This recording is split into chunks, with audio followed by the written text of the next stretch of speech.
సాంప్రదాయబద్ధంగా ఎన్నో కొండ దేవతలకు, గిరిజన దేవతలకు ప్రతి ఏటా కూడా పూజలు చేస్తూనే ఉంటుంటారు. అదే క్రమంలోనే ప్రస్తుతం మనం గుమ్మలక్ష్మీపురం మండలానికి సంబంధించినటువంటి గ్రామాల్లో ప్రస్తుతం అయితే ఉన్నాం. ఇక్కడ చూస్తే ఇరిడి గ్రామంలో ఇక్కడ చూస్తూ ఉంటే ఒకవైపు ఇక్కడ గిరిజన దేవతకైతే ప్రత్యేక పూజలు కూడా జరుగుతున్న నేపథ్యం కూడా కనిపిస్తూ ఉన్నాయి. చూసుకుంటే కపరాడ అమ్మవారిని ప్రత్యేకంగా పూజిస్తున్నటువంటి పరిస్థితులు కూడా కనిపిస్తూ ఉన్నాయి.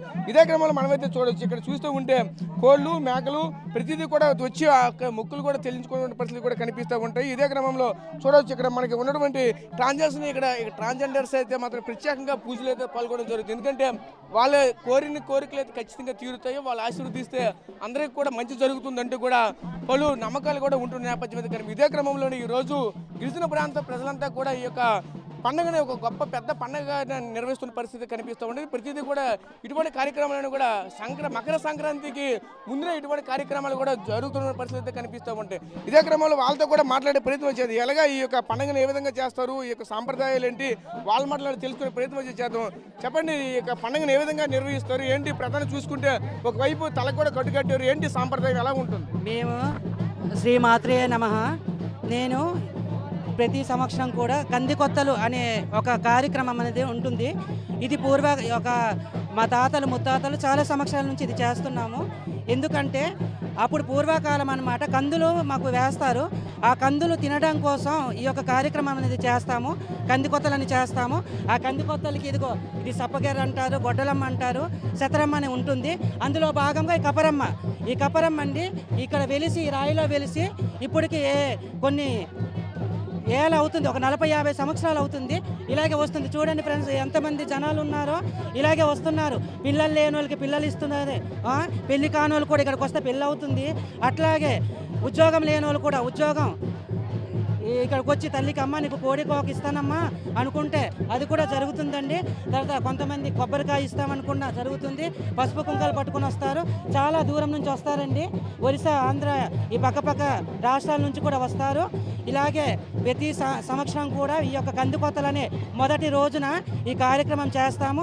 ఇదిగో కొంతమంది మొక్కుకున్నారు, మేకను కూడా బలివ్వడానికి తెచ్చారు, అలాగే కోడిని కూడా బలివ్వడానికి తెచ్చారు. మేము ఈ కార్యక్రమం చేసి ఈ అమ్మకి పసుపు కుంకాలు ఇచ్చిన తర్వాత ఇక్కడ మేము కందికాయని సమర్పిస్తాం. కందులు అంటారు కదా, ఆ కందుల్ని అమ్మవారికి నైవేద్యంగా పెట్టి ఇదిగో బాణం ఉండేమండి. ఇలా బాణం ఉండేము.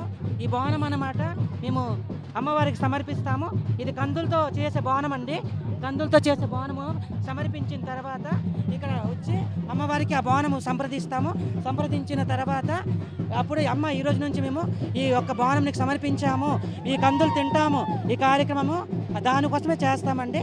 ఇది ప్రత్యేకంగా గిరిజనులు చేస్తారు. ఇది అరకులోన కానీ ఆ సాంప్రదాయాలు చేయరు. ఇదంతా కూడా ఇక్కడ పార్వతీపురం మన్యం డిస్ట్రిక్ట్లోనే ఎక్కువగా ఈ సాంప్రదాయం అనేది చేస్తారు. మిగతా దగ్గర అయితే చెయ్యరండి. ఇక్కడ మనకి తెలంగాణలోన చెమ్మక్క సేరక పండుగ అయితే ఎలాగైతే ఉంటుందో మన ఈ ఆంధ్రప్రదేశ్ ఈ పార్వతీపురం మన్యం డిస్ట్రిక్ట్లోన ఈ కందికొత్తలు అనే కార్యక్రమం అనేది చాలా బాగా చేస్తారండి. ఈ కార్యక్రమానికి అప్పుడు కలెక్టర్ గారు కూడా ఈ గుమ్మలక్ష్మీపురం హెచ్ గ్రౌండ్లో హాజరయ్యారు.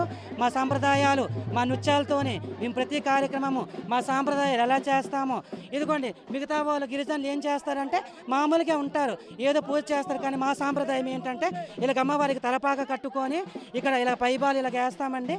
ఇలాగ వేసుకోకొని అమ్మవారికి ఈ పద్ధతిలో పూజ చేసే సాంప్రదాయము పూర్వకాలం నుంచి కూడా మాకు వస్తుంది.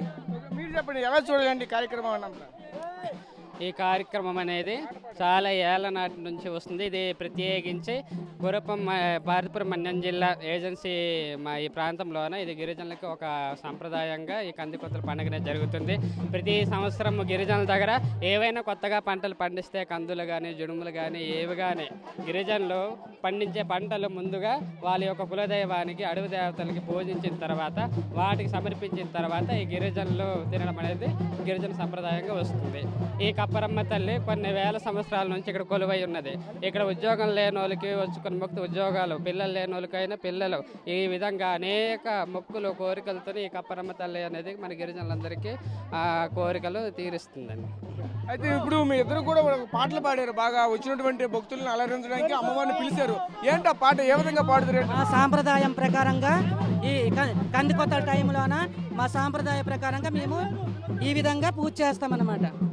తిరే రే రే తోనేయ మరే రే రే తోనేయ నీ వేలవతేయ నీ కలేవతేయ కర్మ పొడి నిధియ కర్మ జువే నిధియ దేశ పొడి నిధియ రాజే జువో నిధియ అయ్యా కర్మ పొడియ అయ్యో కగ్లో జువేయం అబోలే సే నదియ గోబోలే సే నిధియం కాయోలే సే నిధియ గండలే సే నిధియ ఇది కర్మ పొడియ ఇది కగ్లో జువేయం దేశ పొడి కొట్టేమో రాజే జువో కొట్టేమో సన్న కపర నేనుయ బొడ్డ కపర నేనుయ ఇరడే కపర తల్లేవ కళ్ళ కుప్ప నేను గంగ పూయో పూతేయ పల్లె పూయో పూతేయ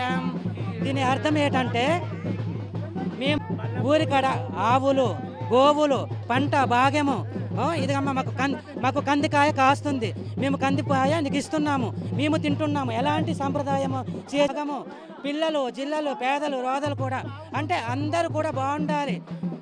సర్వజన సుఖ భవంతు అని ఒక కార్యక్రమంగా ఈ భాషతో చెప్తున్నాం అమ్మవారికి. అంటే ఇది భాష దేవత కాబట్టి దానికి తెలుగుతో అర్థం కాదు కాబట్టి ఈ భాషతో మేము అమ్మవారికి చెప్తున్నామండి. అది దానికి. సో చూసాం కదా ఉత్సవాలు అయితే చాలా చక్కగా చేస్తున్న పరిస్థితి కనిపిస్తున్నాం. చూడవచ్చు అంతా ఇక్కడ ప్రాంత వాసులు గిరిజనులు అంతా కూడా ఒకే ప్రాంతానికి చేరుకొని ఈ యొక్క కార్యక్రమాన్ని అంగరంగ వైభవంగా చేస్తున్నటువంటి పరిస్థితి కనిపిస్తూ ఉన్నాయి. చూస్తూ ఉంటే ముఖ్యంగా ఒకటే చెప్తున్నారు, ఎన్నో వేల సంవత్సరాల నుంచి అయితే మాత్రం ఎక్కడైతే అమ్మవారు అయితే ఉన్నారు ఈ అమ్మవారికి ఇక కోరిన కోరికలు అయితే ఖచ్చితంగా తీరుతుందంటూ కూడా చెప్పుకొస్తున్నారు. కొంతమంది కోడి మేక చీరలు ఇవన్నీ కూడా కోకలన్నీ కూడా తెచ్చి సమర్పిస్తారంటూ కూడా ప్రత్యేకంగా చెప్తున్నారు. ఇక్కడ చూసుకుంటే ముఖ్యంగా ఈ యొక్క అమ్మవారిని అయితే ప్రత్యేకంగా పూజించే వాళ్ళు ట్రాన్స్జెండర్లు పూజిస్తే కోరిన కోరికలు తీరుతాయని సరే ప్రజల యొక్క ప్రగాఢ విశ్వాసంగా చెప్పుకొస్తున్నారు. ఈ ప్రాంతవాసులంతా కూడా ఒరిస్సా నుంచి కూడా ఇక్కడికి ఎక్కువగా వస్తారంటూ కూడా మరొక చెప్పుకొస్తున్న పరిస్థితి కనిపిస్తున్నాయి. Local to global news at your fingertips. మీ చేతిలో ఒక ఆయుధం. Download raw TV app. Media legend Ravi Prakash is back.